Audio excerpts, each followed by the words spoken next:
ကျွန်တော်ဟိုနောက်မှာမြင်တယ်ဟိုနောက်မှာမြင်တယ်ကနေပြီးတော့တိုက်ခွာပင်ပေါ့နော်တိုက်ခွာပင်လို့ခေါ်တယ်အဲ့ဒီအပင်အောက်မှာဟိုအပွင့်နေအများကြီးရှိတယ်အဲ့ဒီအပင်ကိုသွားကြည့်ကြမယ်ကျွန်တော်စီမှာဆိုရင်အဲ့ဒီတိုက်ခွာပင်ကိုနေပြီးတော့တိုက်ခွာပင်ကိုကောက်ပြီးတော့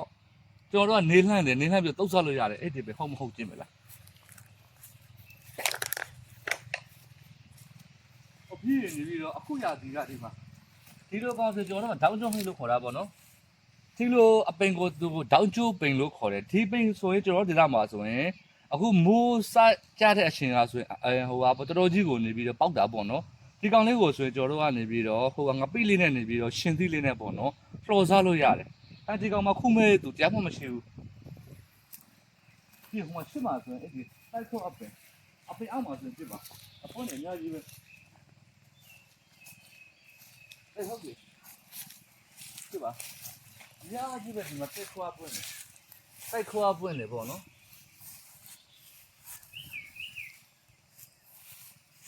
တိုက်ခေါ်အပွင့်နေအများကြီးပါဟာဟုတ်တယ်ဒီကောင်လေးကိုစကောက်မဲ့သူမရှိဘူးဒီရွာလေးမှာကောက်မဲ့သူမရှိဘူးဒီကောင်လေးပေါ်တိုက်ခေါ်အပွင့်လို့ခေါ်တယ်ဒီကောင်တွေဆိုရင်ကျွန်တော်တို့စီမှာဆိုရင်ဟိုဒီကောင်လေးကိုနေလှမ်းလိုက်တယ်နေလှမ်းပြီးတော့ရှောက်တော့ပြီဆိုတာနဲ့ဒါလေးကိုနေပြီးတော့ရေးစစ်ပြီးတော့နေပြီးတော့ပြုတ်ပြီးတော့နေပြီးတော့တုတ်ဆောက်လို့ရတယ်ကျွန်တော်စီအလှပွေးတွေမင်္ဂလာပွေးတွေရှင်ပြုပွေးမှာဆိုရင်ဒီလိုဟင့်ကိုတုတ်တာပါကိုပါတဲ့နဲ့ကျွန်တော်စီမှာဆိုရင်ပေါ့နော်ဒါလေးကိုပြုတ်ပြီးတော့ရခန်တုတ်လို့ရတယ်ပေမှုနဲ့စီကျဲလေးတွေနဲ့ပေါ့နော်ဟိုပါပေါ့ဒီ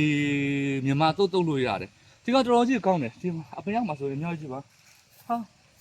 အပင်အောင်အများကြီးပဲတရားကောင်းမှဆိုမရှိဘူးဒီကလူတွေကနေပြီးတော့အစားအသောက်ပေါ်တာပေါ့နော်အစားအသောက်ပေါ်တော့ဒီဖက်မှာကနေပြီးတော့စားမဲ့သူမရှိတာအဲ့ဒီဆိုရင်အများကြီးပဲတော်တော်ကိုနေပြီးတော့ပေါ်တယ်ဒီကောင်လေးတွေမှာဒီကောင်လေးတွေကဆိုရင်ဒီနေ့မခုလိုက်မနေ့ပြန်တော့ဆိုရင်ဒီကောင်လေးကနှုံးသွားတော့မှာပေါ့နော်နေဖက်ရင်မနှက်ဆုံးရှုံးသွားမှာဒါလေးအရင်ကကောက်ပါတယ်